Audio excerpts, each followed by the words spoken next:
अस्सलाम वालेकुम, welcome to my channel spicy foods kitchen. आज मैं आपको बताऊंगी अंडा कैसे बॉईल किया जाता है। कुछ लोग अंडा बॉईल करते हैं तो अंडा टूट जाता है। आज मैं आपको कुछ टिप्स बताऊंगी जिससे अंडे बिल्कुल नहीं टूटेंगे। चलो तो रेसिपी की तरफ चलते हैं। सबसे पहले पतीली में 3 से 4 गिलास पानी डाल लूंगी, साथ ही आधा चम्मच नमक डाल दूंगी। अब एक एक करके सारे अंडे इस पतीली में डाल दूंगी। याद रहे आपने अंडे अच्छे से धोकर फिर यूज करने, कभी भी फ्रिज से निकाल कर डायरेक्ट बॉइलिंग वाटर में ऐड नहीं करने, इस तरह अंडे टूट जाते हैं। सबसे पहले आपने फ्लेम लो रखना है। यहाँ पर आपने फ्लेम को मीडियम कर देना है, हाई नहीं करना। जब पानी को बॉयल आना शुरू हो जाए तो फ्लेम को मीडियम कर दूंगी। मैं इन अंडों को पूरा 10 मिनट पकाऊंगी। कहते हैं नमक डालने से छिलका अच्छे से उतर जाता है। नमक की जगह आप सिरका भी डाल सकते हैं।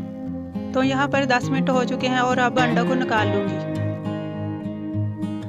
सबसे पहले एक बोल में ठंडा पानी डाल लेती हूँ। अब अंडों को इसमें डाल दूंगी, जिससे छिलका इजीली उतर जाता है और अंडे टूटेंगे भी नहीं। 2 से 3 मिनट ठंडे पानी में रखना है, फिर इन्हें निकाल कर आराम से छील सकते हैं। आप लोग देख सकते हैं छिलका इजीली उतर रहा है और अंडा बिल्कुल नहीं टूटा। यहाँ मैं अंडों को काट कर दिखाती हूँ। आप लोग देख सकते हैं माशाल्लाह अंदर से पक चुका है। आप लोग इस रेसिपी को जरूर ट्राई करें और हमें कमेंट बॉक्स में लाजमी बताएं। उम्मीद है आपको हमारी वीडियो पसंद आई होगी। अगर पसंद आई है तो हमें लाइक शेयर सब्सक्राइब जरूर करें और दुआ में याद रखें। अल्लाह हाफिज।